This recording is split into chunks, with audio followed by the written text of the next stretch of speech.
أما بعد، فهذه تكملة للكلمة السابقة عن شروط الصلاة وأركانها. هذه الله إبنه كلمة نوحي نقول نوتا كلمة دي لما يصير يسي محاضرة دي مالين دويد وقت كان نوكر الماضي. سيدة دوكسونتين الصلاة عماد الدين. الصلاة وعماد الدين وتيرك الدين كانوا كتابين هويان. النبي صلى الله عليه وآله وسلم بين كيفية الصلاة، كيفيتها قولا وعملا. وكان النبي صلى الله عليه وآله وسلم يراجع من يسيء في صلاته ويعلمه الطريقة الصحيحة لأدائها. النبي صلى الله عليه وآله وسلم صلاة سيد اللوتو كان يوم سقع عديي أو نبري أفكا أيو نوغ الشيغي أو ما ارتقابك اللوتو كان لها سيدها اللوتو كذا أيوير النبي صلى الله عليه وسلم. sidoo kale ficil ahaan uu sameeyo nebiga sala allahu calayhi wasalam. ficil ahaan wuuna u tukaday, saxaabadana way ku gadaal tukadeen. salaadiisa waa lanoo soo naqliyey, waana loo soo gudbiyey. sidoo kale nebiga sala allahu calayhi waalihi wasalam tacliiman isagoo ay barid ay ka tahay ayuu salaadii soo tukanayo oo saxaabadii barayay oo u sameynayay.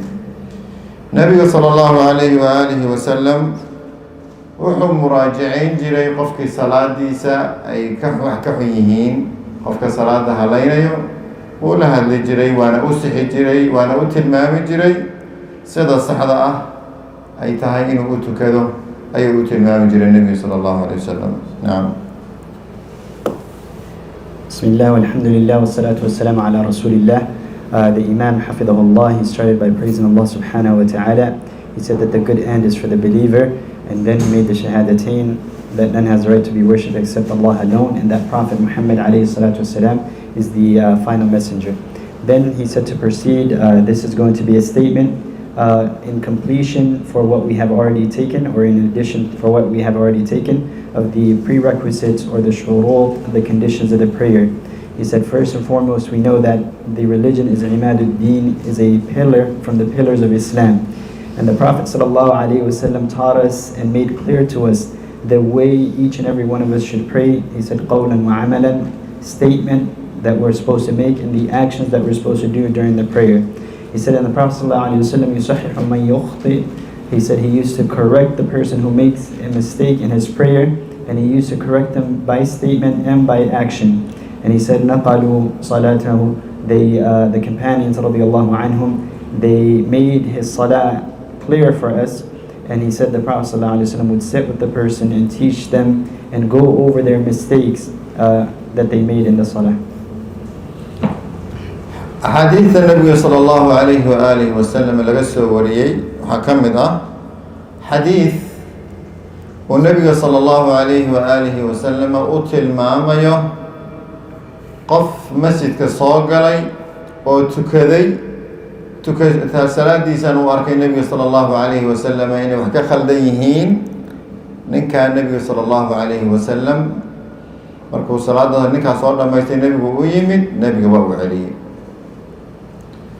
wuxuu yidhi, laabo ma aadan tukanin, laabo salaadaas aada tukatay salaad maahe, ku celi salaadaadu dib u tuko. wuu ku laabtay, haddana sidii buu u tukaday, kusoo noqday nebiga sala allahu calayhi waalihi wasalam, wuu salaamay, nebiga salaamtii uga jawaabay. mar labaad buu nebiga salaam wuxuu ku yihi, laabo ma aadan tukanin, salaada tuko, mar kale tuko, ku celi. haddana wuu ku laabtay, waa markii saddexaad u tukanayo. wuu soo laabtay, marka nebiga 3 jeer buu celceliyey. markii dambe wuxuu yidhi, intaa kadib wax intaa ka badan salaada ma hagaajin karo. intaas bay ii taagan tahay, sidaas baana u tukadaa. وأسكت داينا هجاجي وقاب كاسانا متكذا عنك كما بعدين كان فعلمني إبربو إلى النبي الله سيدا صلاة الله تكني حديثك وحديث أبو هريرة النبي صلى الله عليه وسلم مركوني كديار أصول نقضي إن صلاة الله برو وما رتي إبربو إلى النبي صلى الله عليه وسلم صلاة دي قابو تكن لها يوحي كحما صلاة دي سا وعباهنا وأتل ما من النبي صلى الله عليه وآله وسلم حديث كان آخرين إياه وأنا أدل استاقيا إن شاء الله قضبضا حديث كان خصوصا محايا لي وحيابها واجبات الصلاة أمركان الصلاة بدن كود حديث كان بلقاقاته حديث كان بأصل واجبات الصلاة أركان الصلاة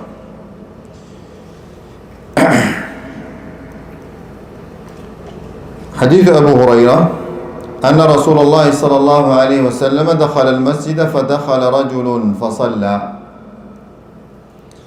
فسلم على النبي صلى الله عليه وآله وسلم فرد وقال ارجع فصلي فإنك لم تصلي فرجع يصلي كما صلى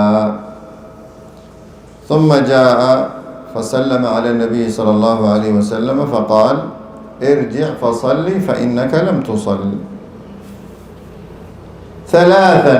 ثلاثا وحوية سدح جارب والنبي صلى الله عليه وآله وسلم وهذا الكأوكو يري ومارتي نقه صلاة هذه كلها ما آذن تكن بويني وصل سدح جاركو يري مركز سدحات مركو تكذي وصال عبتي باوحا لو يري والذي بعثك بالحق ما أحسن غيره فعلمني waxaan ka qaadanaynaa marka dad badan inay tukadaan ay u maleeyaan salaadooda inay sax tahay oo maaragtay salaad ansaxaysa ay u maleeyaan haddana ana wax laga ansaxayn ina salaad ahayn salaadoodii haddii qofka nebiga la nool xilligiisa nool salaada saa u tukaday nebigana u arkay salaadiisa una tilmaamay nebiga sala allahu calayhi wasalam una sheegay salaadiisa inaysan ansixin ay sax ahayn salaad ahayn u baahan yahay salaaddii inuu ku noqdo oo dhowr jeer weliba maaragtay arrintaa uu sameeyey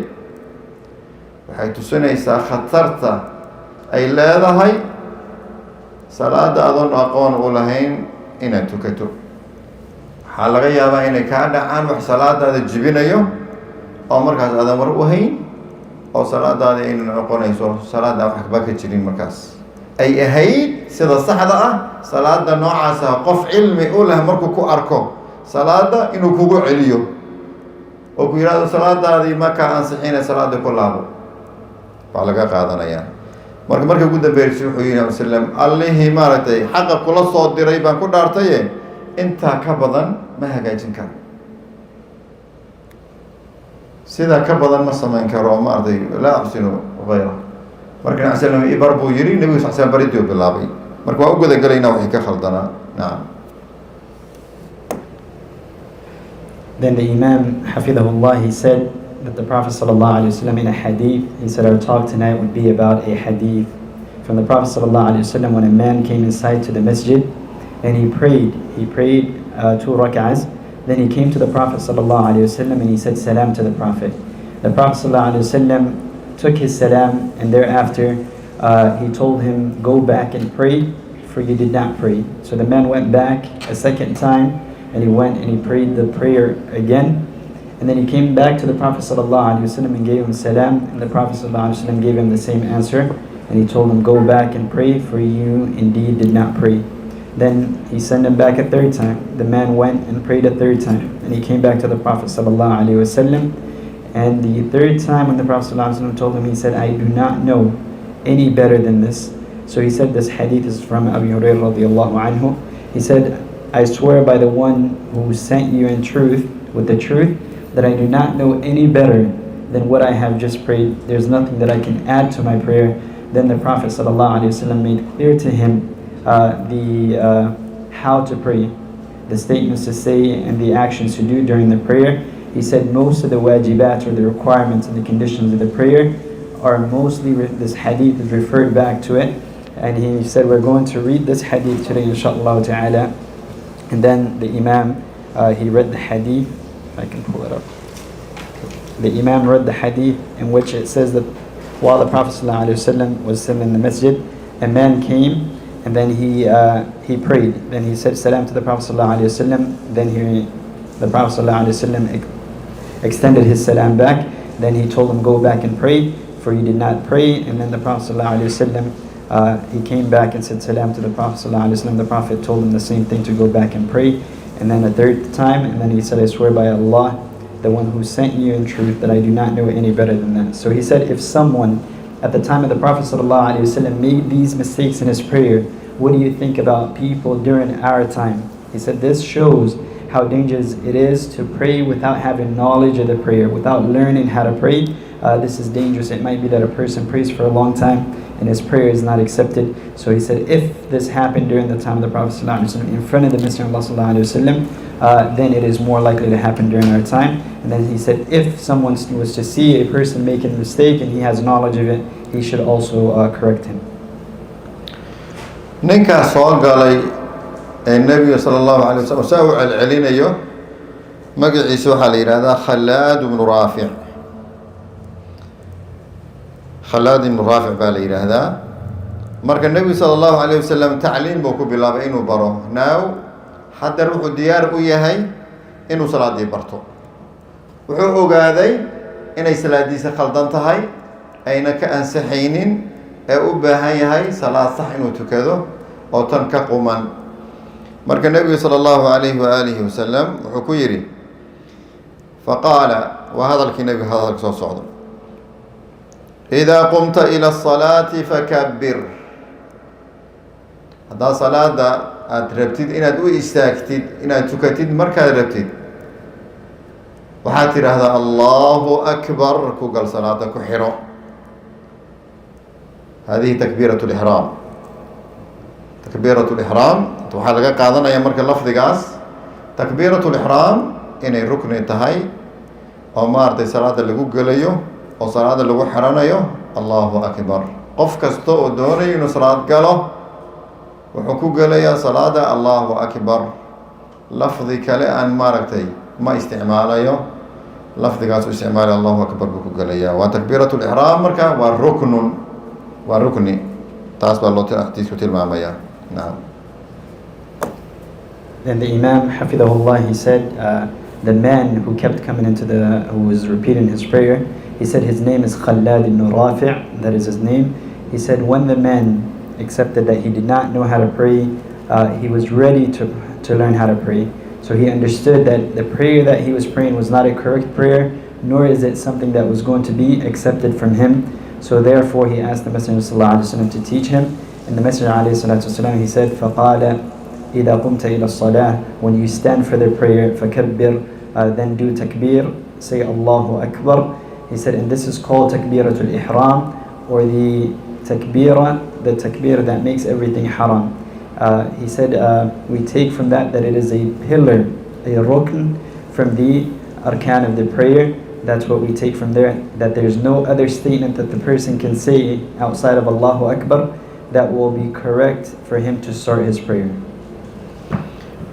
ثم اقرأ ما تيسر معك من القرآن. markaad Allahu Akbar salaada ku gasho kadib waxaad akhrisaa wixii kuu fudud oo maaragtay macaagi ahaa oo qur'aan ah. waxay leeyihiin culimmada waxa carabkiisa ku fudud ee u fudud akhrintaysina ay fududdahay waa faatixo. khasaas baa looga jeedaa xadiidkan riwaayada imaam Bukhari, imaam Muslim. riwaayada imaam Axmed uu leeyahay si toos bay u tilmaamaysaa. xadiidu rifaaca ibn raafic waxay leedahay riwaayadaas oo imaam Axmed soo saaray, thumma qra' bi ummi lqur'aan. markaa kadib waxaad ku akhrisaa salaadaadii lqur'aan. lqur'aan waa faatixada ku akhri. marka waxaa laga qaadanaya marka lafdigan qiraa'atu lfaatixa أخرنت لا أخرنا يفاتحه وصلاة دحديدي وركن أن لقيتي كريم لو نبه هي إلا أخريه لقنا أخريه عرب كلقى أخريه وحرف كستو فاتحة هذا كم إذا مخرج كيس لا هذا ماشي مارت حرف كأولها بسم الله الرحمن الرحيم بسم الله الرحمن الرحيم عند الشافعية ومارت آية من الفاتحة الحمد لله رب العالمين الرحمن الرحيم مالك يوم الدين إياك نعبد وإياك نستعين اهدنا الصراط المستقيم صراط الذين أنعمت عليهم غير المغضوب عليهم ولا الضالين قف كأنه سدا وآخريه إلاليه آخرين تفعت هذا أغنيه ومارت حرف كيسو دقاقه حرفها بشمها كصوب مارت بشمها إنه كصو صاره وحلو باهي مركز آخرين بالو باهي تأمل لو ما بهنو إن مارت كيف فكرتو صلاة دي ومارت فاتحة دي كيف فكرتو ليست هذه قراءة النبي قال لفظ كيسو وامحي ثم اقرأ اقرأ أنا وامحي وآخر هنا هذيك آخر سالو باهي نعم. Then the Imam, he said that the Messenger of Allah sallallahu alayhi wa sallam, he said, ثُمَّ قَرَأْ مَا تَيَسَّرَ مَعَكْ مِنَ الْقُرْآنِ. The Prophet sallallahu alayhi wa sallam told him, and then recite that which is easy for you from the Qur'an. And he said, what is easy from the Qur'an, that is meant by what's easy from the Qur'an, is Surah Al-Fatiha, as the narration of Imam Bukhari and Muslim mentioned. He said, as for Imam Ahmad, he makes it even more clear.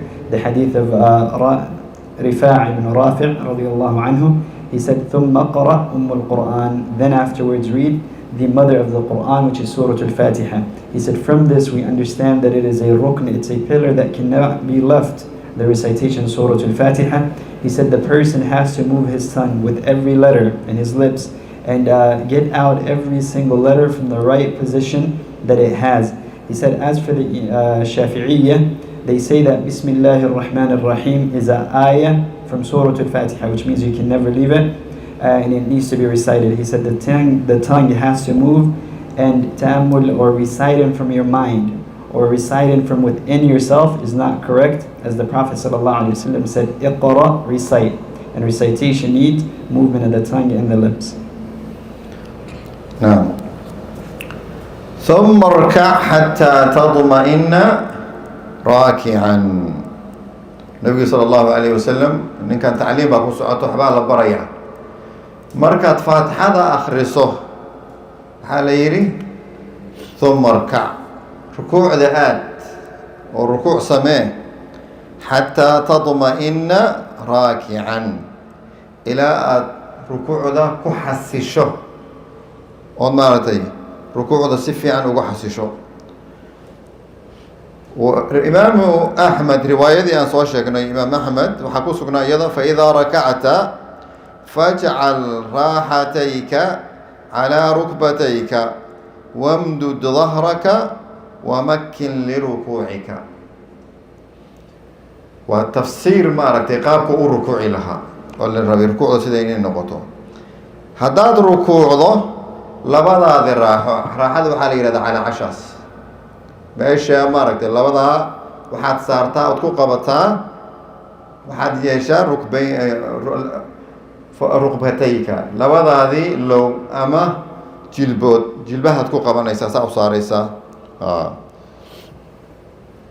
wamdud dhahraka dhabarkaagana taag oo ha simnaado weyaan dhabarka inuu siman yahay uu taagsaa u toosan yahay baa loo baahan yahay ومكن لركوعك ركوع ذادنا ما أردت كحسل كنجو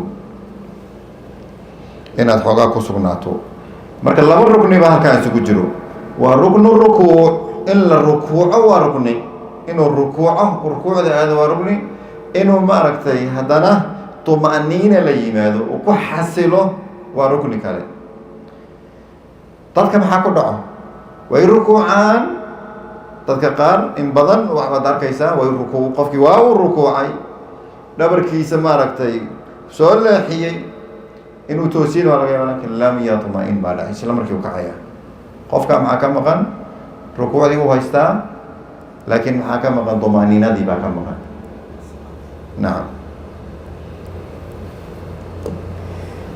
Then the Imam Hafidahullah, he recited the hadith.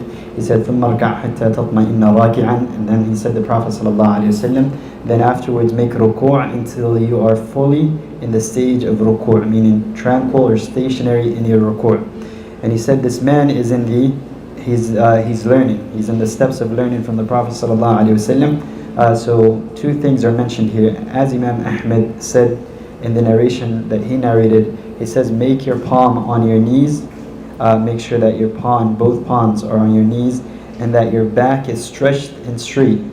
He said, and make sure that you are tranquil in your ruku'. He said, so from this we understand, or these two hadith, we understand that there is two rukns, two different pillars of the prayer, that the prayer will not be correct or complete without these two. He said the first one is the ruku', the act of bowing to Allah subhanahu wa ta'ala and putting your hands on your knee, your palms on your knees, and stretching your back and making it straight. He said the second one is tuma'nina, which is to be tranquil and stationary and be fully incomplete. You see, many people, he said, will go into ruku' and they will come right back up until before every limb goes back to its normal place. The person, without doing any stationary or tuma'nina, he rises back. He said, as for this person, he has done only one rukn instead of both the ruku' and the tuma'nina. salaadana waa jabaysaa markaas tumaaniinada hadday ka maqan tahay salaadaadii waa kaa jabaysaa arkaanta aan sheegayno rukni haddaan misgaraysid uu kaa maqan yahay aada khaladid waa inaad maaragtay salaadaad ku soo celisaa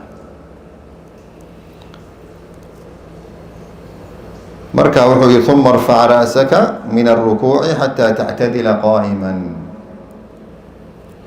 markaad rukuucda uu dhammaysto sidaa ugu xasilo kadib waxaad samaysaa baa la yidhi irfac ra'saka madaxaaga kor usoo qaad oo dib usoo istaag min arukuuci rukuucda ka soo kac xataa tactadila qaa'iman ilaa aad maaragtay si aada u istaagtid si qumaati ah ilaa aad kaga sugnaatid inaad istoosisid oo maarata jirkaaga saa u toosnaado oo qaa'im aada noqotid ثم اسجد markaa kadib sujuuda aad markaad اعtidaalka kasoo laabatid sujuuda su'aal نعم. Then the Imam, he made a point, Hafidahullah, in which he said, when it comes to rukn or pillar from the pillars of the prayer, it means if the person misses that pillar, then he has to repeat the prayer. His prayer is incomplete and he has to repeat it. So anytime we mention rukn or pillar, it means something that the person cannot leave off in his prayer. He said, to continue the hadith, the Prophet ﷺ said, ثُمَّ ارْفَعْ حَتَّى تَطْمَئِنَّ أَوْ تَعْتَدِلَ قَائِمًا. He said, then stand back up until you are fully standing up from the ruku'. He said, and then the Prophet ﷺ commanded him to go into sujood. سجود سؤال ثم اسجد بالغري سجود سؤال كيف يسجد وحال قو سجود ويا تضوح حبنود بالغ سجود يا تضوح حبنود وحات الماما يا حديث تات الماما يسو رواية ثم اسجد بيتري سجود أو مارتي سجود لا إمو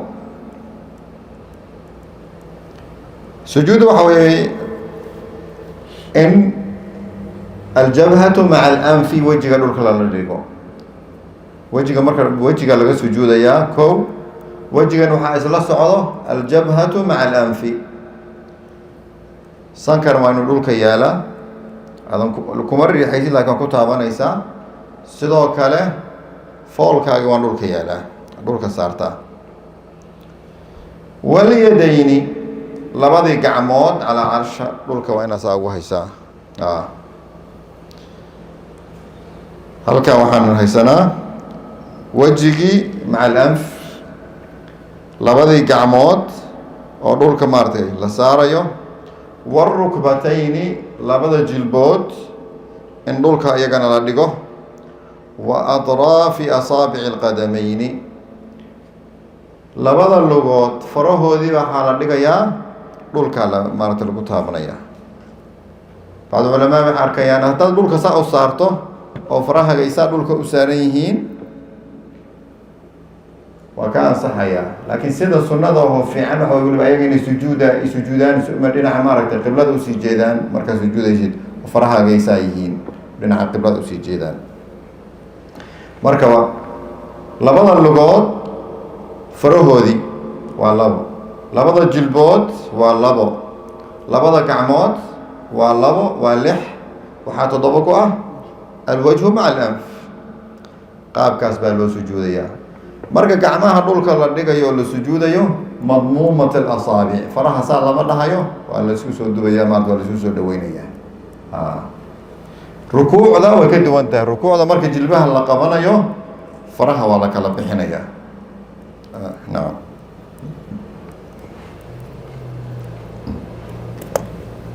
Then the Imam Hafidahullah, he said, then the Prophet ﷺ went into the sujood. He said, and make sujood until you are completely in prostration. He said, the hadith does not mention this, but it is mentioned in other riwayat and other hadith that the way the person makes sujood is with 7 limbs. There's 7 limbs that have to make sujood on the person. He said the sujood, the places of sujood, is the face, which is the forehead and the nose. That counts as 1. He said both the person's forehead and his nose has to be on the ground. Then he said his 2 hands also have to be on the ground, or his 2 palms has to be on the ground. And he said his 2 knees also has to be on the ground, and his toes, the toes have to be also erect on the ground. He said if you put your toes on the ground standing, then it is okay, but the sunnah is for your toes to also to be in the direction of the qibla, for it all to face the qibla. This is the sunnah. He said, and the difference, he said, in ruku' and sujood is that when you're in sujood, your fingers have to be all together. All your fingers are together and facing the qibla. As for ruku', your fingers have to be apart. ثم اسجد قاب كاس بالو سجود باليري حتى لو حالي حتى تطمئن ساجدا الى سجودي اتكو حسيشو ومر اطمئنان التي مالد امر سجودي اتكو نغاتيت ثم ارفع راسك من السجود حسلداس كدب وسجود اتكو حسيشي مدحاي كور اسوقات سجود كسوكا wajlis fariiso fadhigan waa fadhigii u dhaxay labada sujuud ragco kasta waxay leedahay 2 sujuudood labada sujuud waxa u dhaxeeya fadhigaas baa la tilmaamayaa madaxaaga kor uga soo qaad sujuuda fariiso oo waxaad u fariisataa aljalsatu bayna as-sajdatayn hatta tatma'inna jalisan ilaa aad fadhigaas aad ku xasishana fadhi baa la yiri marka jalsadaas waa rukni waxa rukni iyadana in lagu xasilo sujuuda rukni baahay in lagu xasilana rukni kala socday waxa rukuucdi baa soo maray iyadana maarta waa la rukuucaya waxa la socdo rukni la socdo iyadana al-itminaanu fi ar-ruku' naam. Then the Imam, he said, ثُمَّ اسْجُدْ حَتَّى تَطْمَئِنَّ سَاجِدًا. The Prophet ﷺ, he told him to make sujood until he is stationary and tranquil in his sujood, in his prostration to Allah subhanahu wa ta'ala. Thereafter the hadith says, ثُمَّ ارْفَعْ, then come back up from that ruku'. ثُمَّ ارْفَعْ رَأْسَكَ, then take up or lift up your head من السجود, from the sujood, وَاجْلِسْ, and sit down, حَتَّى تَطْمَئِنَّ جَالِسًا, until you are completely stationary in the sitting position. And the sitting position that has been mentioned is the sitting between the 2 sujoods. He said, so sitting is a rukn, and the uma'nina, or the tranquility or being stationary, is also a rukn. He said we also took that the sujood itself is a rukn, which means it cannot be left, it's a pillar of the prayer. And itmi'nan, in the sujood, being stationary and tranquil in the sujood, is also a rukn, just as a ruku' it is a rukn, and being tranquil in the ruku' is also a rukn. Barakallah fik.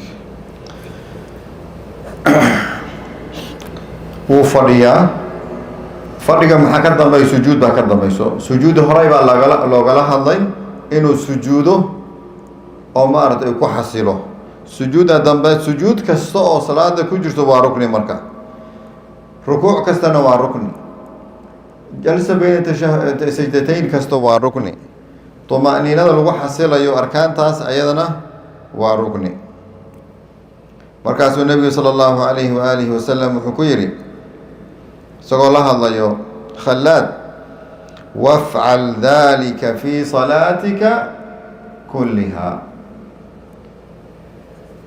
sida rakacadii hore loo soo sheegay sida u galayay salaada soo faatixada inuu akhriyo inuu rukuuco ku xasilo rukuucda ka soo kaco oo maaragtay ictidaal sameeyo oo si quman u istaago kadibna sujuudda inuu aado ku xasilo ka soo kaco sujuudda fariisto u fadhiisto aljalsa bayna sajdatayn iyadana ku xasilo sujuuddiisa kale ku laabto wuxuu aadayaa marka hal rakac baa saas ku dhammaatay rakcada kale maxay uga duwan tahay salaad waxaa la yidhi wafcal samee baa la yidhi daalika arrinkaa laguu soo sheego lagu tilmaamay samee baa la yidhi fii salaatika kullihaa salaadaadii intii hartay dhammaanteed sidaa ku sameey maxaa yeelay rakcad kasta waxay leedahay rukuuc rakcad kasta marka hore faatixa akrin bay leedahay rakcad kasta waxay leedahay rukuuc rakcad kasta waxay leedahay rukuucdeedii tumaaniina rakcad kasto in laga kaco rukuucda oo ictidaal la aado la istaago bay leedahay waxay leedahay sujuud in la aado rakcad kasto oo lagu xasilo fadhiga la fadhiisanayo labada sujuud iyo in lagu xasilo oo rugni ah bay leedahay marka rakcad kasto aad tukani sidaas baad u tukanaysaa baa la yidhi nebi sal slam uu tilmaamay nacam. Then the Imam Hafidahullah, he said the man at this point is at the sitting position, and how to make sujood was already mentioned to him prior to, so he was told to go back to sujood. And then the Prophet sallallahu alaihi wasallam, he said وَفْعَلْ ذَلِكَ فِي صَلَاتِكَ كُلِّهَا, he said do just as that which I've mentioned from the beginning of the prayer till there, in your prayer, all of it. He said, so the prayer started from the beginning with standing and recitation of the Fatiha, which is a rukn, and thereafter the person going into ruku' and making tuma'nina or being stationary and tranquil in it, he said, which is both a rukn, then standing back up from it, and that itself, it's the standing by itself is rukn, and the tuma'nina is also a rukn. He said going back to the sujood and the tuma'nina that comes with it are two rukn, then sitting back up is a rukn, and also the tuma'nina, being tranquil and stationary at this position, is also a rukn. So when the Prophet ﷺ described the whole rak'ah to him, he told him to repeat everything, وَفْعَلِ ذَلِكَ فِي صَلَاتِ كُلِّهَا, do just like that in the rest of your prayer, because everything itself repeats, and all the rukns that were mentioned, they also repeat. All those pillars repeat again. arkaanta salaada badankeed baa xadiidkan lagu tilmaamay isagana cumdo u ah baabka arkaan salaa oo waxay leeyihiin culamada xadiidkan maadaama ninkan salaadiisa ay sax ahayn waqtigana uu yahay waqtu tacliim ninkan jaahil buu ka noqday salaada qaabka loo tukanayay isay u ansaxaysay waxaa la baray wax kasta oo waajib ahaa buu tilmaamay xadiidka oo ka jabnaa salaadiisa ka xumay si uu hagaajin lahaa marka waxaa meeshan ku sugan xadiidkan ku sugan dhammaantood waa waajibaad oo arkaan ah oo la-aantoodii salaada ayna ansaxaynin oo salaadaadii hadday kuwa ka xumaadaan salaada in lagu soo celiyay ay tahay sida nebiga sala allahu calayhi wasalam uu khalaadku u celcelinayay uu lahaa salaada soo tuko maadan tukane markuu soo laabtadan uu ku celinayo waxay leeyihin culimada waxa ugu weyn waliba ka khaldanaa khalaad wuu degdegsanaa si deg deg buu u tukanayay oo dhaqsi ah dhaqsi markay kugu jirto inaad degdegsan tahayna waxaa dhacayso waxaa ka tegaysaa tuma'niinadii iyo xasilintii la rabay inaad arkaanta ku xasisho ood ku nagaato baad u ka degdegayay marka waxay leeyihiin isticjaalkaas iyo dhaqsigaas baa nebigu sal slam ka saxay wixii waajibka la ahaana waa u sheegay nebigu sala allahu calayhi wasalam marka بعض العلماء حليين قاركود وحكستو عند الوشاقين وركني وانا واجب وحي كلام مر واجب معه لكن واجب أركان هل كان الوشاقين ما جزء أحاديث كلا أي حد يسي نعم. Then the Imam Hafidahullah, he said everything that was mentioned in this hadith is a rukn, and he said this hadith is a umda or a pillar when it comes to the pillars of the prayer. When it comes to the person, everything that is mandatory for him or required of him to do during the prayer, it was mentioned in this specific hadith. He said, since this man did not know and he was in the place of learning, then the Prophet ﷺ corrected everything that was wrong in his prayer, and it was mentioned to him.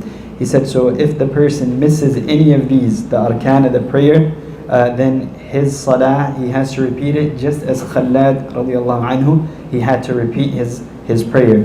He said, some of the scholars, they say the mistake that Khalad radiallahu anhu he made was that he prayed very fast. He sped up his prayer, and this was the mistake that he made in his prayer. Some of the scholars, they say everything that is here is the pillars of the prayer, but he said there are other ahadith that mention in more detail other things, the requirements of the prayer as well. No. أركان الصلاة علماء وحي الشيغان قال أفرطون إني تهي قال مسجد يطون بيكو الشيغان markaad fiirisana way isleeyihiin maxaa yeelay arkaanta طumaaniinada la soo celceliya marka qaarkood oo qaarkood markay sheegaan sujuuda oo kale rukni bay ka dhigayaan si waxay soo celinayaan rukni طumaaniina culimada qaarkoodna waxay leeyihiin intay afarta rukni sheegaan oo طumaaniinada u baahan waxay leeyihiin wa طumaaniinatu fi jamiici arkaan bay yiraahdaan marka waxaan tirinayaa marka uu noo soo sheegay qaar baa naloo soo sheegay arkaanu salaa marka la tirinayo aan xadiidka ku sugnayn waxaa ka mid ahaa oo kulligood waan sheegi doonaa waan tirin doonaa rugniga ugu horeeya niya salaad aadan niya ula imaanin aadan niyada salaadii aadan ku gelin markaad allahu akbar dhahaysay aadan niyeysan kama ansaxayso culamada qaarkood niyada waxay ku tiriyaan shuruudu salaa inay shuruudu salaad tahay culamada qaarkood waxay ku tiriyaan arkaanu salaa marka labada midii la yidhaahdo salaada ma ansaxayso la-aanteed hadday shardi noqotona shardi u noqoto shardu sixa weyaan salaadaada ma ansaxayso haddii la yidhaahdana maarata waa rukniga hadduu kaa maqan yahay salaada ma ansaxayso marka qofka aan niyeysan salaada aada gelaysay inaad niyeysata weyaan xataa waqtiga hadduu yahay waqti jamac salaad haddaad jamcinaysid oo maaragtay laba salaadood aad hal waqti tukanaysid aada musaafir tahay tan horena waad niyeysanaysaa niye u gaar ah markaad tukato kadib aad dhamaysato tan kalaad galaysa haddaanad niye gaar ah la imaanaysaa jamcii hore keliya kuguma filna nacam. Then the Imam Hafidahullah, he said that the Arkan al-Salah, some of the scholars they say is 14, and some of them they say that is 18 Arkan or 18 pillars that the person has to be careful of. And he said they're about the same because those that say 14, then they mention all the sujood and they mention being tranquil, and they say to be tranquil in all of it. And those that say 18, they repeat that tranquil or that stationary over and over again. So every time they mention sujood, they also make quma'nina or being tranquil and stationary a condition. He said whichever way you do it, then it is about the same. He said so we're going to go ahead and mention all the other pillars of the prayer. He said the first one is the niyyah, or have an intention for the prayer. Some of the scholars, they say that niyyah, or have an intention of the prayer, what prayer you're about to enter into, is a rukn, it's a pillar in which the person's prayer will be incomplete. And some of the scholars, they say it is a shart min shurut as-salah, it is a condition or prerequisite of the prayer. He said whichever way you put it, whether it's shart or niyyah, whether it's a prerequisite or it is a pillar of the prayer, both will conclude in your prayer being incorrect and incomplete. He said even if you are making bringing the prayers or combining the prayers as a traveler, you have to specify every single intention with the prayer that you're praying. So when you make in Salatul Dhuhr, combining the prayers, you make the intention for praying Salatul Dhuhr, and right after you make the intention for praying the second prayer Salatul Asr. بارك الله فيك. الركن الثاني القيام في الفرض للقادر عليه. القيام في الفرض للقادر عليه. صلاة مركي فرض طهي ظهر عصر iyo مغرب عشاء فجرك inaad istaag ku tukato haddaad awoodo waa rukni. maxaa meesha ku baxay? haddayna farad ahayn salaada sunno ay tahay fadhi waa ku tukan kartaa. adigoo awoodo inaad istaagto waa iska fadhiisan kartaa, laakiin ajirka kaa naaqusay sunnada. laakiin faradka ma ka ansaxaysaba. markaad awood u leedahay inaad istaagto istaag ku tukato kaama ansaxayso salaadaas ilaa inaad istaag ku xerato oo istaagaas maaragtay aad ku tukato mooyaane. hadduu qofka qaarna istaagi karo haddana uu daalayo, qaybtoo istaagi karo waa inuu istaaga. salaadii maalan meeqa rukni baa ku jirtay marka la taagan yahay? waa inaad soo taagnida waxaa ku imaanayo markaad taaganta waa inaad niyeysataa. niyadu taagni bay ku imaanaysaa. takbiirat lixraam salaada takbiirta lagu galay waa rukni, iyadaadoo taagan waa inaad geshitay allahu akbar. faatixada akrinteedii waa rukni oo maaragtay in lala yimaado. inta salaada maarata faatixada laga akrinayo haddaad taagnaan kartid waa inaad taagnaatid. haddaadan taagnaan karin allahu akbarta aad ku gasho keliya intaad aad awoodo allahu akbar aad ku galayso waa fariisanaysaa. baabkaa wuxuu noqonaya marka cajsi hadduu yimaado oo qofka wax uu kari waayo, laa yukallifu allahu nafsan ilaa wusaha. ilaahay maaragtay kuguma kalifin intaad awoodda mooye. taa waxay tilmaamaysaa diinkan in ilaahay subxaanahu wa tacaala uusan dhib nooga dhigin. maa jacala allahu calaykum fi diini min xaraj. culays ma jiro. hadday mashaqo timaado, culays yimaado, marka wixii waa kaa dhacaya. taagnidii qofkii waa oday oo waayeel ah aan taagnaan karin, ama uu xanuunsan yahay ma taagnaan karo, markaas bay u bannaan tahay. maxaa u bannaan? hadduu allahu akbar keliya ku geli karo intaa keliya u taagnaanaya waa fadhiisanaya, mashaqo ii dareemaya. marka qodobka waa qodob muhim jiddan ah. taagnidaas oo faradka ah dad badan waxaa arkaysaa wuu soo socdaa masaajidka socduu kusoo gelayaa, kursigu rabaa inuu ku tukado, waa fariisanaya. intuusan salaada gelin waa fariisanaya allahu akbar. hadda waa soo socotay, adoo soo socdaa soo gasho masaajidka. waa laga yaabaa inaadan cabaar taagnaan karin, laakiin cala alaqal takbiiratu lixraam qadarkeeda qadar la mid ah waa taagnaan kartaa intaad salaada gelaysid allahu akbar. marka adigoo awoodo adoo taagan inaad allahu akbar salaada ku geshid fadhi kaagama ansaxayso, salaadaada ku xirmayso, kuma xirmayso. dadka arrintaa in lagu baraarujiyo baahan aada loogu baraarujiyo. haddaad aragto qof fadhiyo haddaad istaagi kartid istaag baa inaad tirahdo way salaada si kaaga ansaxdo. nacam. Then the Imam, Hafidahullah, he said that the second rukn or the second pillar of the prayer is standing. He said the person has to stand in his prayer. He said, what does this mean? If the person is praying Salatul Fard or an obligatory, mandatory prayer, the 5 daily prayers, then he has to stand if he is capable of doing so. As for the Sunnah, he is allowed, even with capability, to sit down, but he is not rewarded as much, or the reward is less when the person sits down for the Sunnah as well. He said what we must understand is when the person is unable to sit, then how long is it that the person cannot sit? He said, for example, every single pillar that comes in the prayer that the person is able to stand for, he has to stand for that pillar. For example, the intention is a pillar. If the person is able to stand in order to make intention for the prayer, that amount of time, then he has to stand during the time that he is making intention.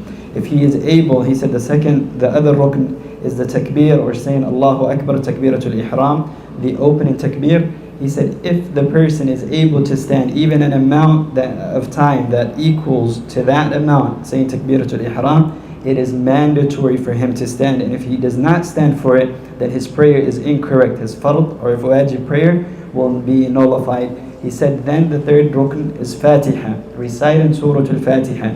If the individual is able to stand for the amount of time that it takes to recite Surah Al-Fatiha, and he does not do so, he does not sit, or he sits down during an obligatory prayer, then his salah is also nullified. So what we must understand is, whatever qadr or whatever amount of time you're able to stand, then you have to stand. As for the person who is unable, who cannot stand whatsoever, then he said, لا يكلف الله نفسا إلا وسعها. Then Allah does not burden a soul with more than it can handle. He said, sometimes we see a person walk into the prayer, and he walked into the masjid, and then he sits down, makes the intention, the takbiratul ihram and Fatiha, all of it while sitting. He said this is incorrect, and that prayer is nullified because this person left a rukn from the arkan of salah. He left a pillar from the pillars of salah. He said this is very important, and we have to let the people know about this, because the fact that you can walk all the way to the masjid proves that you're able to stand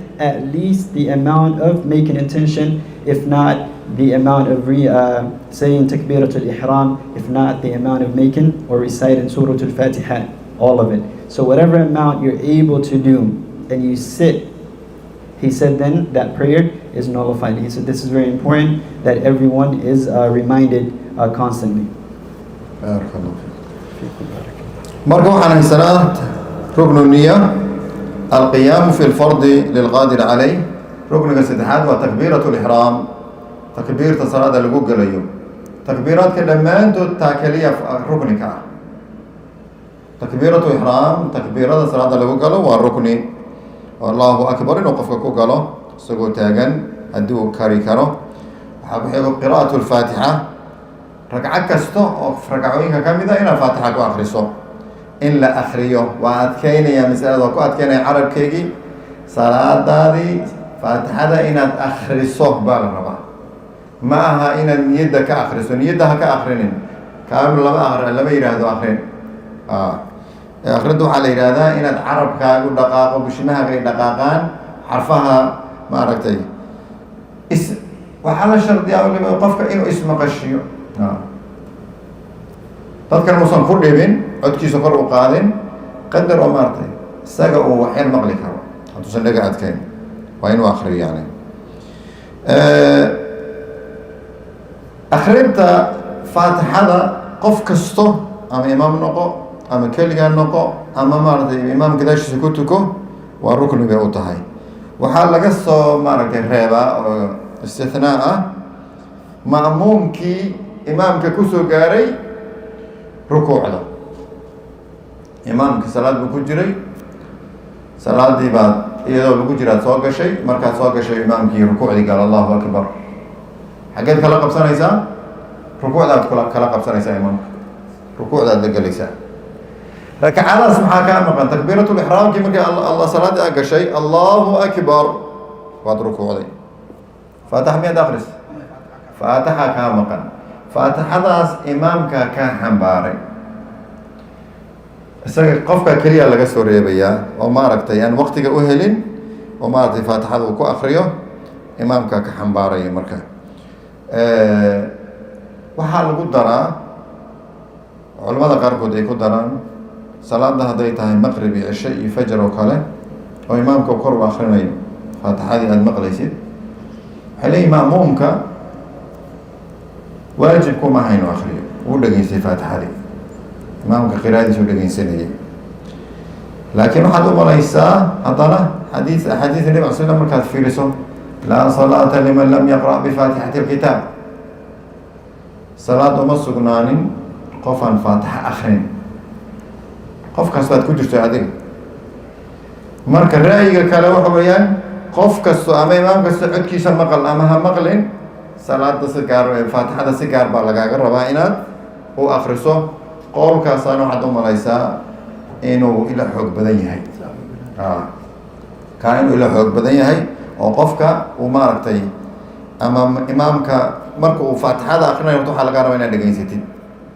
haddaad waqti hesho oo imaamka uu ku daaho ducaa ulistiftaax, intuu ducada istiftaax akrinayay, hadduu imaamka maalan akrinayo wajahtu wajhi liladii fatara samaawaati, وأدينا داخل سي سبحانك اللهم وبحمدك وتبارك اسمك وتعالى جدك ولا إله غيرك تاذا قابا صوما وقت هذا الشو أتكو أخرس فاتحة وآخرين كرتا قصة ما هنا الإمام كسكت فاتحة واتسي أخرسان كرتا هدي إمام كمكو فاتحة الدمي أد وقت هشان وآخرين كرتا لا بقولوا إن أخرسان لغاربا وقت قاد أخرسان مركب فاتحة والركن وما ركتي أذك وقفك وإنه يقانا وإنه الصحة وسيصح وإنه أخريا هدينا كسحنين وإنه مارت واجب بيكوتاهين وإسكسحة ومارت فرض بيكوتاهين وإسكسح فاتحة القرآن كإلا حفظي فرض معه فاتحة إلا حفظي وفرض ها ومارت خفكو يقانا ومارت عبادة دي سان مارتي توسين فاتحة هاتو سنقونين مركا سيدا أحوات كعه وفي عن قفك حتى هدوش اللي فاتحة وكاس حنتهاي إنه قف قرآن كي يقانو أتويل هذا بل إقدر ينسو فاتحة أو إقدر ينسو مارتي داد بضان بان كدر ينستاني ودو قاركود وحيرا كل ما كاس حنتهاي لكن اسكفو بي بدن كود انت كدر ينستي وإيه مادي حقيقة فاتحة وكاخضاني فمن مستكثر ومستقل قفنا ما نتي قرأت وكو يرى قفنا وكو بدنا هذا قرأت في الصومالي هان وكو بدنا ولا اللالين فاتحة ما ولا اللالين ضاد كي نن حرف كاسوا كم قيمة حرف كي ضاد كاها ماشي و لقوم الشيقين ولا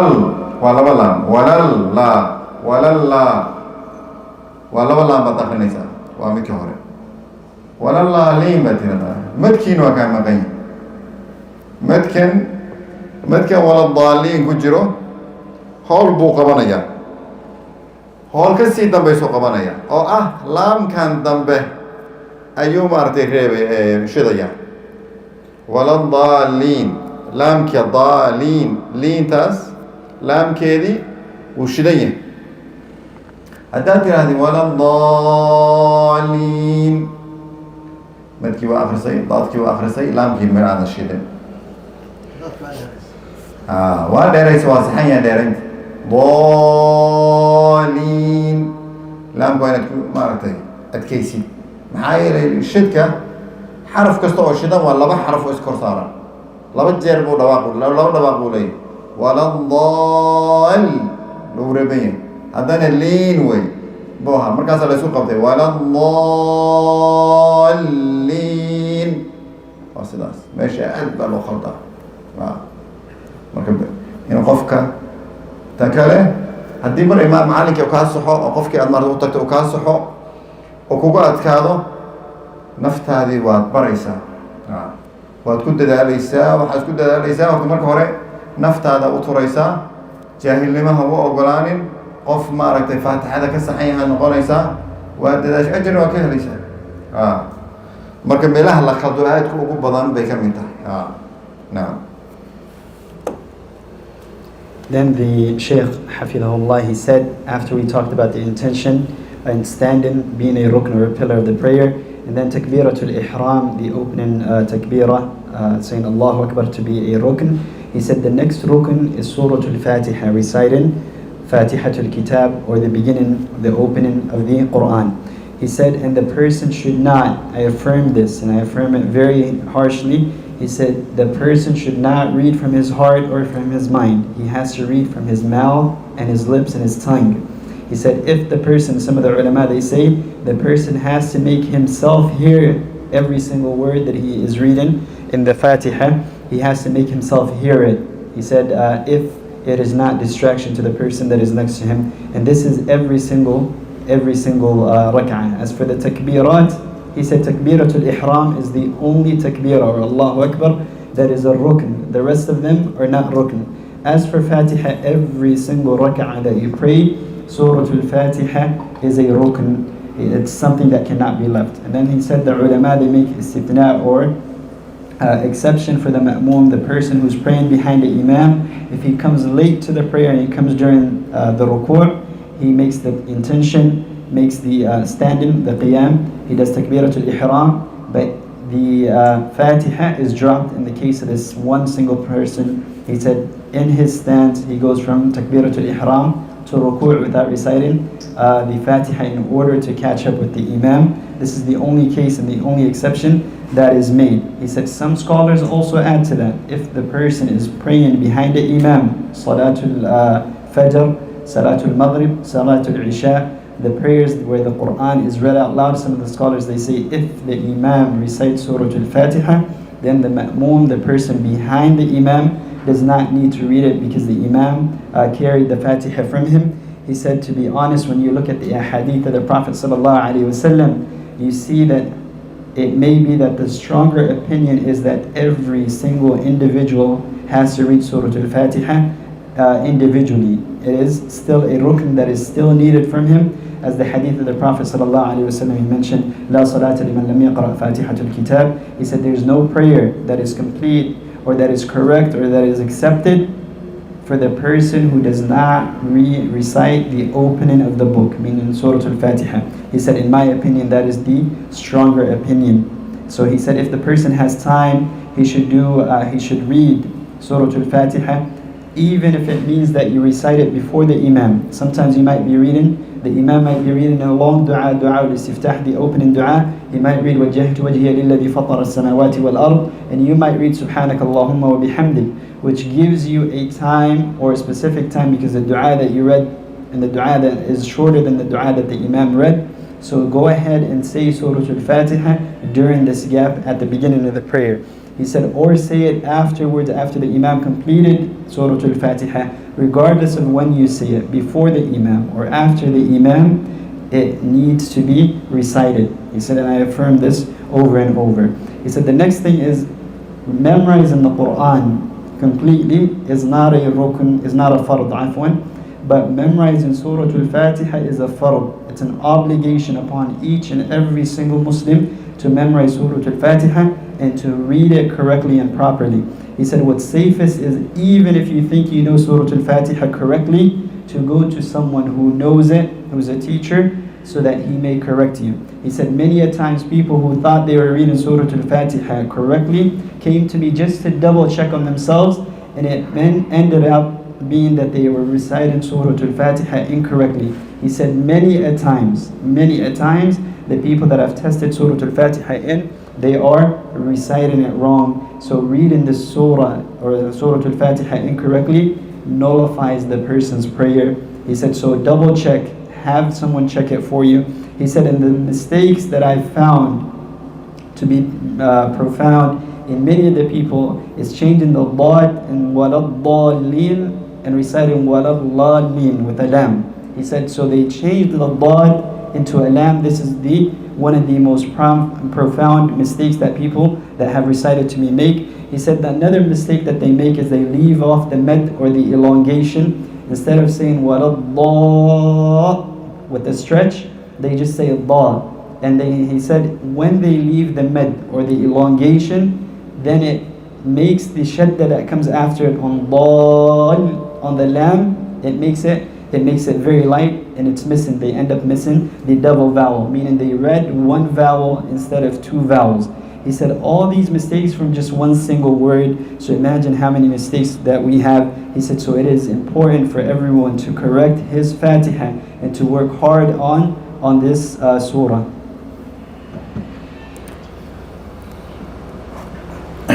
ركنك صلاة فاتحة كحيكو وركوع الركوع وطمأنينة فيه إن الركوع لغنا حصله.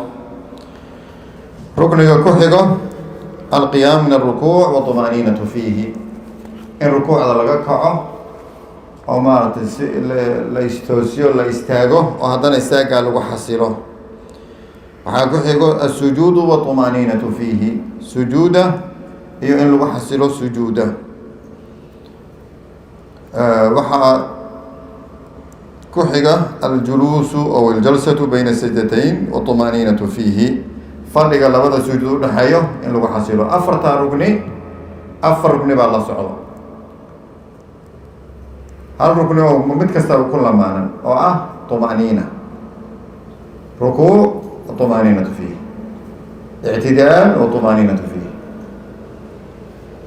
السجود وطمأنينة فيه، الجلسة بين السجدتين وطمأنينة فيه.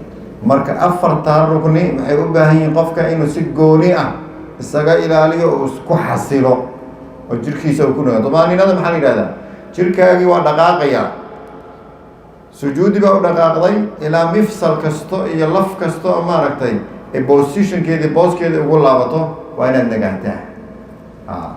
qadar aad ku tiraahdid subxaana rabbiya alcadiimi wa bixamdihi 3 times, 3 jeerna tirahdid qofkaan meeshuu cararay ka hadashay mararka qaarkood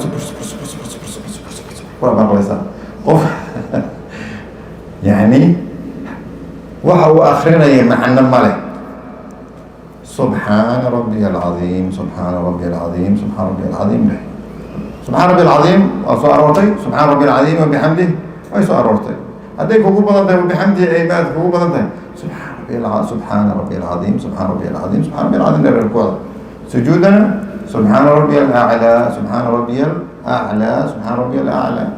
especially ذاتك هل كان كنور اللي في عين كينو لكويها لقيا إنك كلا السهران سبحان ربي الأعلى سبحان ربي الأعلى يقول سبحان ربي الأعلى أعلى يا أعلى two different meaning بلي. وأنا تكون دايد المركة عين كينة سبحان ربي الأعلى 3 جار إنك تلاحظي قدر أكون هذه طمأنينة وأنا وقتها كبس هدارت إنك تكون حسيشيد بالدولة. نعم. Then the Imam, Hafidahullah, he said there's 4 rukn that he went through. He said the ruku' by itself is a rukn, and being stationary and tranquil in it is also a second rukn. He said standing after the ruku' is a rukn, is a pillar, and tuma'nina, being tranquil afterwards, is also a rukn or a pillar.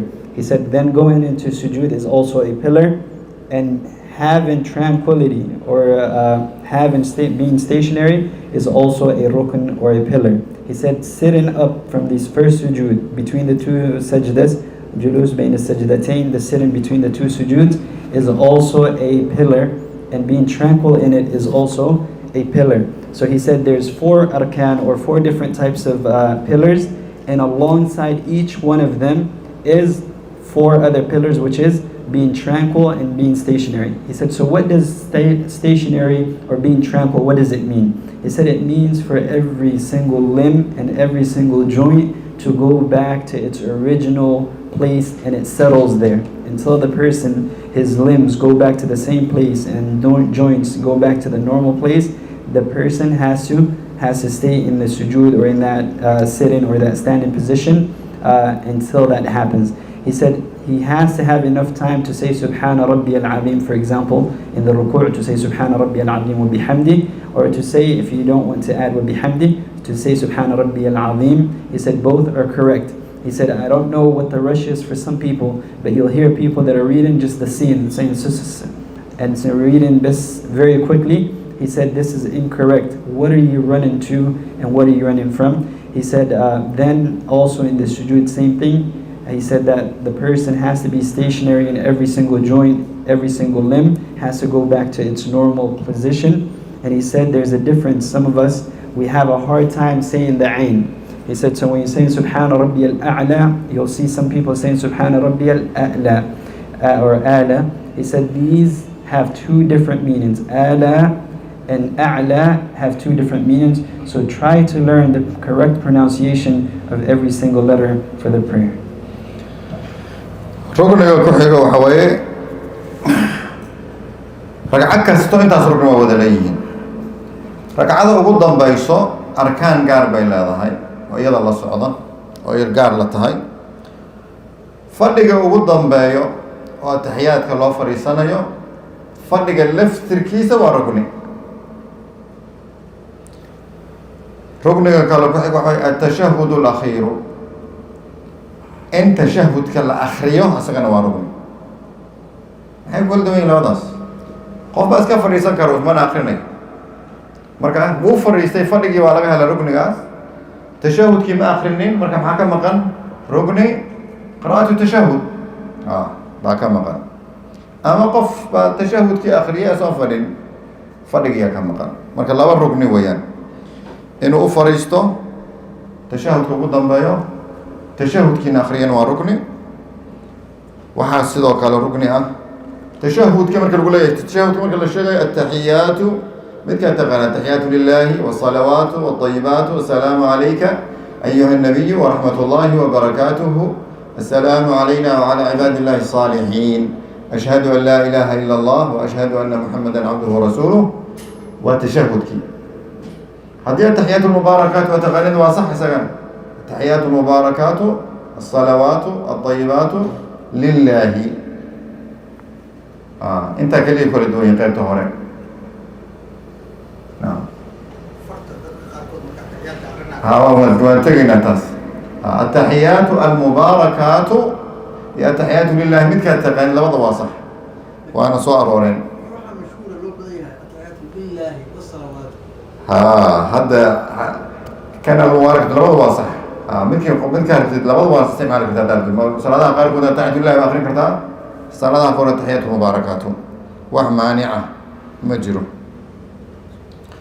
وحرقنا الصلاة على النبي صلى الله عليه وسلم فيه نبي إنها تكسر لذو ومارت اللهم صل على محمد أتراه أبو يران اللهم صل على محمد سيغض وقفي عن النبي قال له قصر لينا الصلاة الإبراهيمية وصحابة النبي صلى الله عليه وسلم أي ويديين ويساقوا بري isaga laftirkiisa dhowr siiqo ku soo arooray oo maaragtay waxyar ku kala duwan yihiin midkaad akhrisaba waa sax اللهم صل على محمد وعلى آل محمد كما صليت على إبراهيم وعلى آل إبراهيم إنك حميد مجيد وبارك على محمد وعلى آل محمد كما باركت على إبراهيم وعلى آل إبراهيم في العالمين إنك حميد مجيد صيغة هذا أخرسه هذا صيغة كلا أخرسه وصلاة إبراهيمية دور صيغة إلا ضحي وصح صيغة أبو في عنه صلى الله عليه وسلم صحابة المركي ويدين قابك يوصل للهايين قابك أيوب بري ركن يوجد ضمبا صلاة الحديدي التسليمة الأولى أو التسليمتان ولماذا قال كنت إليهم التسليمة الأولى والإسلام يقول لي أنا ركن طيب ليش كم الدين صلاة محلوة بحا السلام عليكم السلام عليكم ورحمة الله السلام عليكم ورحمة الله وبركاته كل وصار السلام عليكم هذا ثلاث وكم بحد المرك الماذا قال كذو حاليا تنور لو كما بحا لوضع ضوء ركني السلام عليكم ورحمة الله السلام عليكم ورحمة الله فإذا الخلاف كفائدة جواب محي هدو علماء الله السلام عليكم ورحمة الله هل حبا ركني ومدى هدي هوراه تاتي هذا السلام عليكم صلاة وكب حضي قفكي مسبوقة أو صلاة مارت قيب كم ذا كتكتي هدو إمامك السلام توريس يرهدو ويستاهي كرا هدي اللي يرهدو لماذا وركني ما يستاهي كرا ولو حكت على ناس هدو عمدا ويستاهو 3 سنين بجابتو خطركش marka qowlka waxa loo badan yahay maaragtay shaafiiciyadu kale tasliimatu uula kaliya qaban hal tasliima inay rukni tahay xanaabiladu waxay qabaan labada tasliima inay tahay rukni tartiibul arkaan rukniga ugu dambeeyo waa tartiib arkaantii aan soo sheegnay sida aan u soo sheegnay inay loo kala hormariyo si ay u kala horeeyaan oo ma isku dhex qasi kartid ma kala hormarin kartid macnaheedu waa maxay waa la kala hormariyaa lama kala hormariyo dadka sida tartiibta u tukadaan laakiin rukni ahaan in loo sheego halkan lagu sheego faa'iidadu waa maxay faa'iidadu waxa weeyaan qof ba ila uu ku dhici karo qof ba salaadu gal Allahu akbar waa istaagay Allahu akbar oo yiri takbiiratu ihraam la yimid faatixadu akhriyay meesha rukuuci lahaa waa is ila sujuud buu aaday gaw sujuud سجود أسوأ كجري وحصو حسوستي إنه صار ركوعين صار ركوعين ما هو حكم مقام ترتيبته كم مقام حصة مين يا مكان hadduu soo xasuustay waa kacayaa waa u laabanayaa wuxuu u laabanayaa rukuucdii waa istaagayaa soo rukuucayaa marka hore soo rukuuca sujuuddii wax ka jira male marka hore sujuuday sujuuddii waa soo celinayaa soo fadhiisanaya haddana sujuud kale ku laabanaya marka atartiib tartiibtan waa rugni haddaan qaabka tartiibka loo sameynin salaada ma ansaxayso weyaan mas'alo ku saabsan rukuucda oo khalad ka dhacayaa jiro oo dadku inay ku buraarugaan loo baahan yahay qofkii baa wuxuu imaanayaa imaamkiiyo salaada ku jiro imaamkii markuu albaabka soo galayo rukuuca imaamku waa rukuucsan yahay wuxuu rabaa inuu rukuucda ka gaarsiiyuu rabaa salaadii uu imaamka la galo markaas wuxuu leeyahay waa soo cararayaa wuxuu ku dadaalayaa imaamka intuusan ka soo kicin rukuucdan inuu sujuuda galo la wuxuu allahu akbar uu leeyahay hal takbiiruu la yimid qofkaas salaada ma gelin maxaa ka khaldan qofkaas labada midee rukni ah tan hore tan kale waa laga tegi karaa dhibaato male tan hore laakiin goormuu la yimid isagoo taagan miyuu la yimid mise asoo sii socduu la yimid asoo socdoo la yimid marka waxaa ka maqan qiyaamkii oo takbiiratu ixraamka u baahnaa inuu asigoo taagan yidhaahdee asoo qumaadu taagan allahu akbar inuu salaad yihahdo markaas hayuusan dhinaad doona marka takbiirta kale waa ka ansaxaysa salaada laakiin tan hore waa inay dhacdaa isagoo taagan allahu akbar saa u galaa laakiin asagoo takbiirta ay sii socoto isma leexin karo oo maarata rukuucda ma geli karo mana qofkaas salaada ma gelin marka macnaheedu waa maxay qofkaas salaada ma gelin waa ka khaldan tahay nacam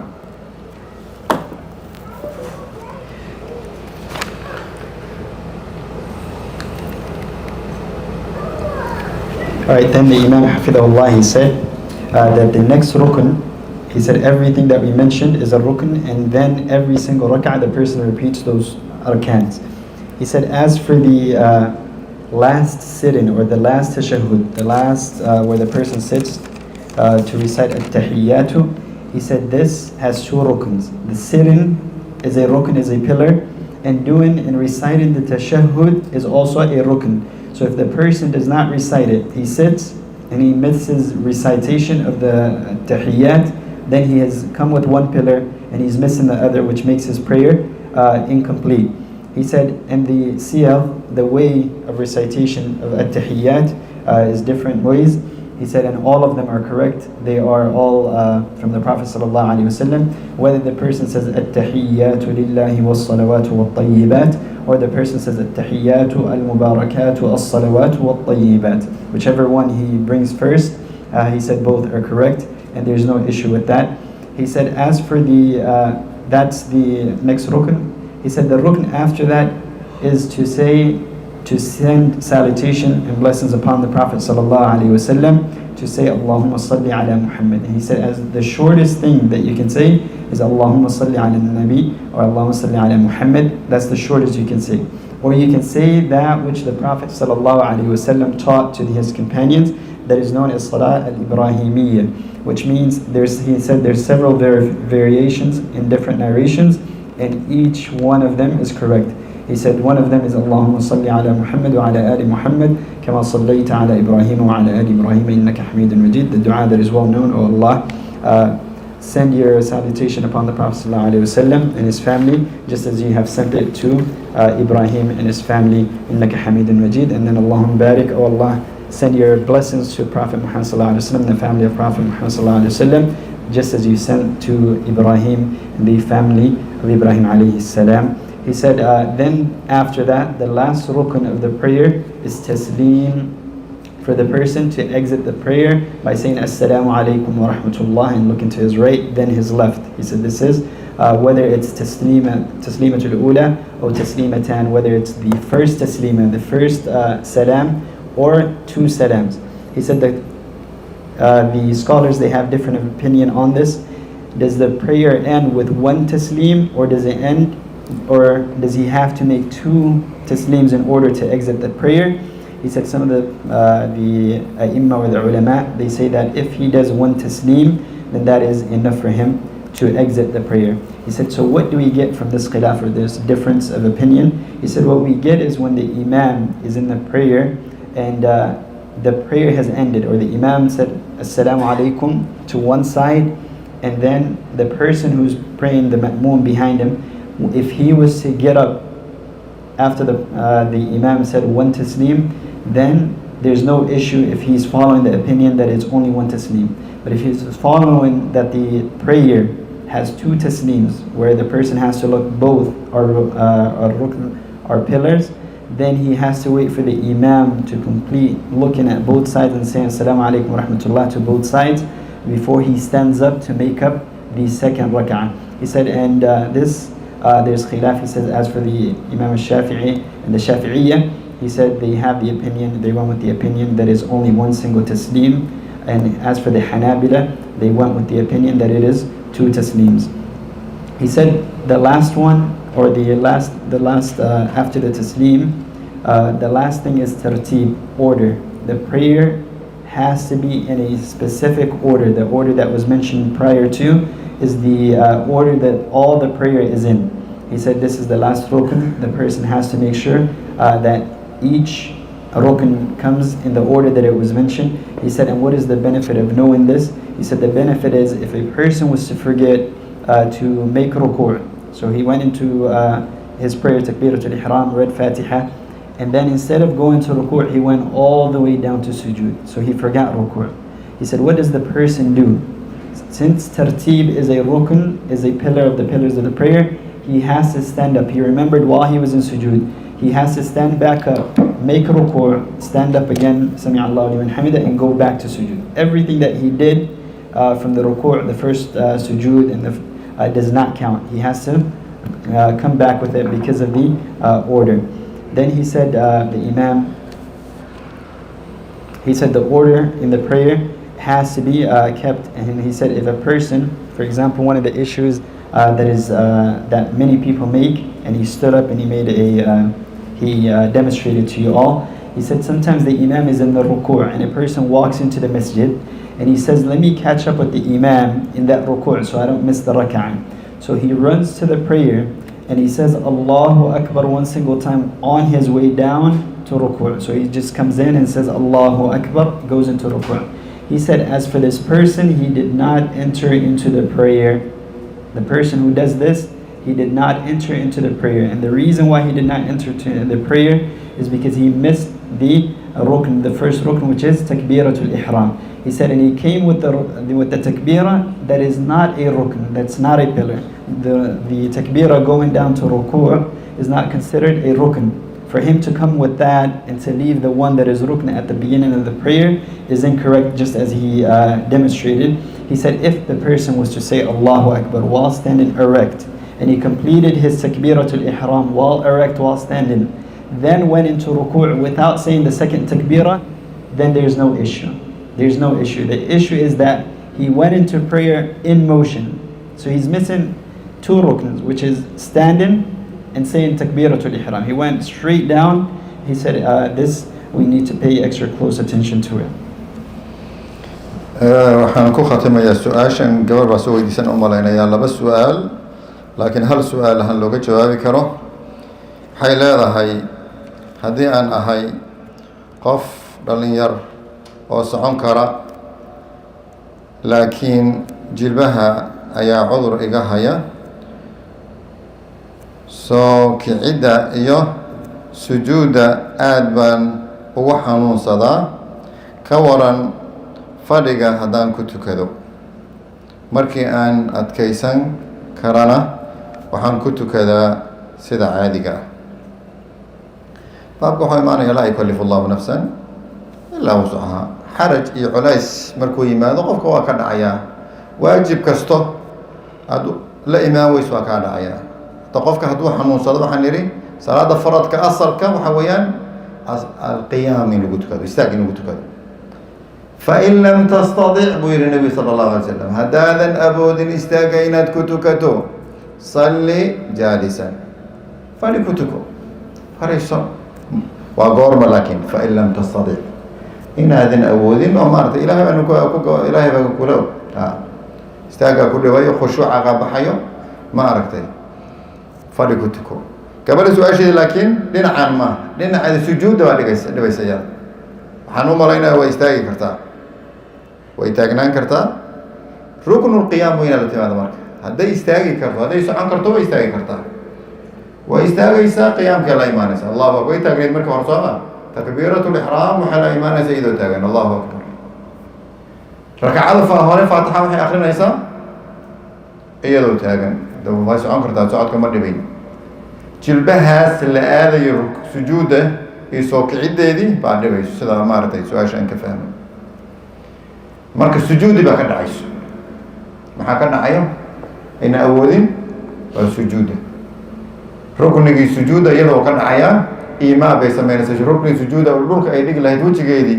وما تطلع إنه يك سجودين هي ما كان إيما بيسمي زواج فريسان يسا كرسي أمر روح يستعمل كرسي بيستعمل يسا كو فريسان يسا مركز ركوع كعضو السجود هذا يبقى فريسان يسا مركز إيما بيسمينا يسا حقا بيمارتي يجي جيد حاصل لجيسا فرق هذانا ويشتوسين يسا الجلسة بين السجدتين ويان هذانا وحي كل عبان يسا سجودا marka haday u fududayn istaagto istaagaysa ugu dhamaysanaysa wax dhibaato ma leh wixii marka shayga arkaantan rukniyadan awoodin macnaheedu ma aha arkaanta kale in ka dhacayso dadka qaar kood arinta in la fahansiiyo weeyaan shayga aadan awoodin kaliya ka dhacay wax kasto aad awoodo waa inaad timaado arkaantu dhan waa saas hadayna sujuuda iyo fadhigeedii ku noqoshadeedii laabashadeeda dhibayso saas bay sameynaysaa su-aasheeda labaad waa isla maaragtay markay xaamilo tahay oo si gaar ah jilbaha u xanuunaan ay fadhi ku tukato way ku tukan kartaa fadhiga waxay ku tukan way istaagaysaa caadi bay u tukanaysaa waxa dhibaya kaliya maaragtay socolaysa ku haayo hadda istaagan goormee la dhahayaa horta qofkan ma istaagi karo oo maaragtay awooddaas intay la eg tahay qadarkeedii waa maxay oo qofka fadhi ku tukan kara qadarkeedu waxa weeyaan uu taagan yahay ma taagnaan karo wuxuu ku fikirayaa xanuunka hayo ku fikirayaa wuxuu leeyahay khushuuci dhan ba ka tagay xanuunkaas ku fikiraya heerkaas hadduu gaaro maxaa yeelay lubu salaada lubigeedii iyo maartay ruuxeedii baa ka maqan oo khushuuci baa ka tagay marka uu fadhiisanaya waan awoodaa marka waa isdhibaa heer on maartay khushuuci aan waayo oo waxaan aqrinayaan garan waayo lama aqolayada lufkeed waa inaad fadhiisataa markaas لكن قدرك أتاجنان كرتيد أود أقول له أتاجنان نساء نعم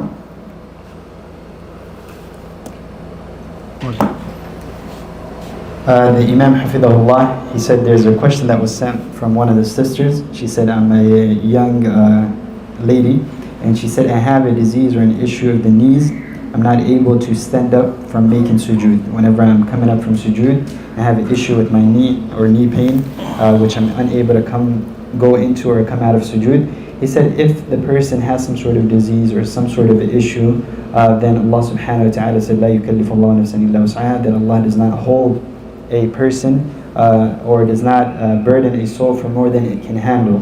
He said, and the asl, the principle or the foundation is the hadith of the Prophet sallallahu alaihi wasallam, فَإِن لَمْ تَسْتَطِعْ فَصَلِّ جَالِسًا. If you're unable to stand, then pray while sitting. He said, so the person in that situation who has some sort of disease, this is his ruling. As for what I understood from this question for this sister, he said her issue is not with any other part except for the sujood. She said that she's unable to stand up, back up from the sujood. So he said she still has to pray. She has to come with the stand-in, with the ruku', with the stand-in after ruku'. And then during the time of sujood, he said then it's obvious that she can stand up because she can walk. During the time of sujood, she will come with something called ima, or where the person makes the gesture of sujood. Whether the person does it on a chair, she sits on a chair, and right when she's going to sujood, instead of putting these 7 limbs on the ground, she will lower her head and lower herself to gesture that she's making a sujood. He said then sit in between the sujood, she would sit back up, and then she would go back into sujood again the same way without putting her 7 limbs on the ground and just doing that ima. He said just because and this is an important point, he said, just because you're unable to do one rukun does not excuse you for all the other arkan. Just because you're unable to do one pillar of the prayer does not excuse you to miss or to negate or to remove from yourself the other arkan or the other pillars. So whatever pillar you can come with, it is still mandatory upon you to come with that. He said, so the situation of the sister, only during the sujood does she use ima, she gestures sujood. The rest of her prayer, or the sit-in from the sujood, the rest of her prayer she needs to complete. He said her second question, which is about when she is pregnant, she has more issue on the knee, and what she's doing about what can she do when she gets heavy in the pregnancy. He said if the person reaches a point where he's more worried about the prayer or more worried about the pain than the prayer, so his whole thought, his khushu', the humility that you're supposed to have and the pondering that you're supposed to have in the prayer is missing because of that pain. The person knows himself or herself. If that pain makes you miss khushu', we say do not miss khushu' or having that humility and humbleness in the prayer because of pain. So the person does what he is able to do in that case. Likewise here she would sit on a chair for the sujood as well. سؤال كلام ماشي كتالو وحيلا لا يمارس خشوعا وعند ذلك إن صلاتك خشوع لكن هذا ما خشوعيه حلقة يابا ماشي يكتو كنيسو إن يصابك وياهي حرور بك قيل نيسو أما بوغ بك جيرو أما ما ركتي وحباكو الصورا ماشي أتكتو كنيسو ميل دقن أو ما ركتي وعيني نقطها أو حكو مشغولين أيو أو ما ركتي صلاة هذه كان مشغولين أيو سنجرين وعيني نقطها وأنا قلبك أقصو حاضر سا عاد ما ركتي أوغاتا إن أدورتها أنت الله سبحانه وتعالى عظمة الله إن أد ما ركتي سهر لكتو أو ما ركتي ويني إلهي سبحانه وتعالى أدورتي ستاغناتي أو قلبك أقدان إساق أدوسي جيدسي أو مركا أترجينا يسيد إلهي نحريستي سينو كدبوشو عذاب في سنة كبقي يسيد وأحسباب طبعا ويان ما ركتي كوع عاونا يسو إن أد خشوع دي صلاة أدكو خشوع waxyaabaha saarifka ah oo maaragtay ku jeedinayo maaragtay adigoo mashquulsan ama dabka wax ku saaran yahay ama maaragtay hoola kale kugu taagan yahay salaada gasho nacam khushuuc waa tagaya khushuuca waxyaabaha ugu muhiimsan qofka weeyaan isagoo waxba ku taaganayn oo waqtigii salaada haysto oo maaragtay salaad inuu ku dhaq galo tumaniinada waxyaabaha ugu badan oo khushuuca keeno ka mid ah tumaniina fi salaa qofka inuu tumaniina la yimaado ku xasilo salaadiisa nacam. Said the next question that came up is the person said they're unable to have khushu' or humbleness in the prayer. She's asking, or he's asking, what should I do in the case that I'm unable to have humbleness and humility in the prayer?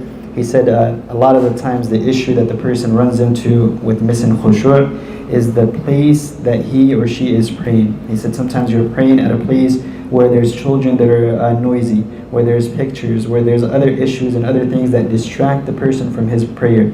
He said, so I advise the person to change their place of prayer to a place where it's a place that is quiet, where he can ponder or she can ponder, and a place for the person to remember in his heart the greatness of Allah subhanahu wa ta'ala, to understand that you are in front of your creator of Allah in front of Allah subhanahu wa ta'ala. He said the person should also remember the mercy, the rahmah of Allah, and the adab, the punishment of Allah subhanahu wa ta'ala. All these things are things that would help the person gain khushu' in the prayer.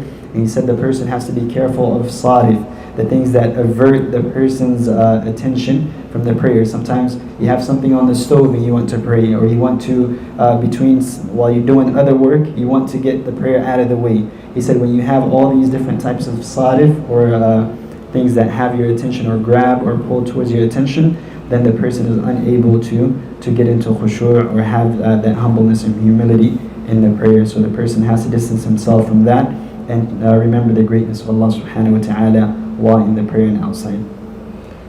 وإلى هنا نقف. نسأل الله سبحانه وتعالى بأسمائه الحسنى وصفاته العلى أن يجعلنا من الذين يستمعون القول فيتبعون أحسنه. وصلى الله وسلم على نبينا محمد. نعم.